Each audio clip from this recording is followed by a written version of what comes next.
حاجیوں کو ہم کہتے ہیں دعا کرنا، ہم کرتے ہیں دعا، جاتے ہوئے تو یہی کہتے ہیں دعا کرنا۔ حاجی جب حج کر کے واپسی آتا ہے پھر ہم دعا کا نہیں پوچھتے ہیں میرے لیے دعا کی ہے کہ نہیں کی، نہیں، اب کیا پوچھیں گے؟ یہ لے کر کے آیا ہے میرے لیے، یہ وہاں سے آیا ہے میرے لیے کیا لے کر آیا ہے۔ اچھا، یہی مسئلے مسائل رشتہ داروں میں، خاندان والوں میں، حاجیوں کو سب سے بڑی جو ٹینشن ہے، میں کہتا ہوں عبادت کی کم ہوتی ہے، یہاں کے لوگوں کی زیادہ ہوتی ہے، کہ عبادت کر کے اللہ تو راضی ہو جائے گا ہم سے، لیکن پیچھے رہنے والے لوگ شاید راضی نہیں ہوں گے۔ لوگ تو ہمارے بارے میں جب واپسی آئیں گے پھر پوچھیں گے کہ ہمارا حساب کتاب اب بتا۔ اور آپ دیکھ لیں ہمارے معاشرے میں کوئی یہ نہیں کہتا، اس سے پوچھے کہ میرے لیے بھائی دعا کی ہے، میرے لیے کچھ یہ عرضیاں پیش کی ہیں، میں نے یہ کہا تھا یہ کہا تھا۔ آپ یہی حاجی سے مطالبہ رکھیں۔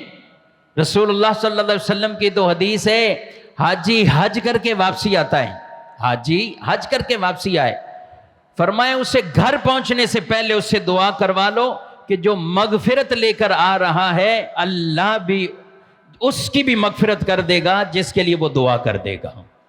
تو مین کام حاجی سے دعائی کروانی تھی۔ آج معاشرے میں کئی لوگ ہیں وہ اس لیے حج پہ نہیں جاتے، عمرہ نہیں کرتے، کیوں؟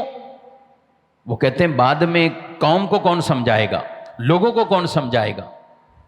وہاں سے پانی لانا آب زمزم، لوگ یہ کہتے ہیں یار آب زمزم ہی تو لے آتے ہیں، ارے کتنا لاتا وہ، کتنے محلوں کو کہاں کا تقسیم کرتا۔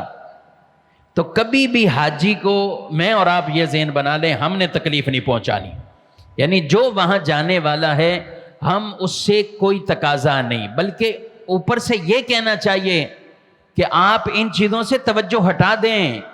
اللہ نے موقع دیا ہے، زندگی میں ایک بار یہ موقع مل رہا ہے، یا بار بار بھی جسے جانا نصیب ہو رہا ہے تو جو چیز وہاں کرنی وہ کرو بھائی، لیکن وہ بیچارے ٹینشنوں میں ہوتے ہیں۔ اور یہی وجہ ہے مارکیٹوں کا رخ کرتے ہیں، اور یہ نہیں کہ کوئی ایک آدھ دن مارکیٹ میں ہے، وہ اکثر ٹائم بعد اوقات مارکیٹ میں، اکثر ٹائم مارکیٹ کے اندر۔ اگر 24 گھنٹے بنتے ہیں اور 24 گھنٹوں میں اگر پوچھا جائے کہ حرم میں کتنا ٹائم گزرا اور باہر کتنا، تو آپ کو اندازہ ہو جائے گا۔ تو جو جانے والے، جو وہاں پہنچ چکے ہیں، جو اب ارادہ رکھتے ہیں بعد میں عمرے کرتے رہیں گے، تو یہ میرے بھائیوں یہ لمحات ہیں جو وہاں مل گئے، اسے اللہ کی عبادت میں گزارو، رسول اللہ صلی اللہ علیہ وسلم کے روضہ مبارک پر گزارو، مدینہ منورہ میں وقت گزارو، باقی ساری چیزیں اپنی ملک میں مل جائیں گی۔